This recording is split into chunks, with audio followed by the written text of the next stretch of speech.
It doesn't really matter which leadership book you read. They're all going to speak to trust being the key.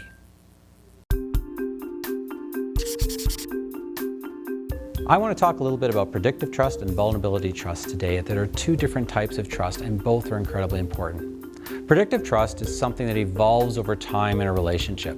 It can include things such as being confident that someone is competent in completing a task or responsibility. It can be about knowing that that person will act with integrity. And it also can include knowing that that person will be fair and equitable in their dealings with others.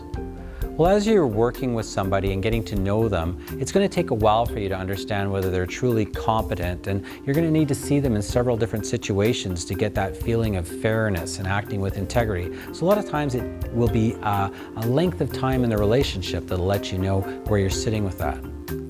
That's all about predictive trust. Now, vulnerability trust is different, and it's about how comfortable you feel with others and saying what is on your mind and fully expressing your ideas. Vulnerability trust allows you to let others know your perspective without fear of reprisal.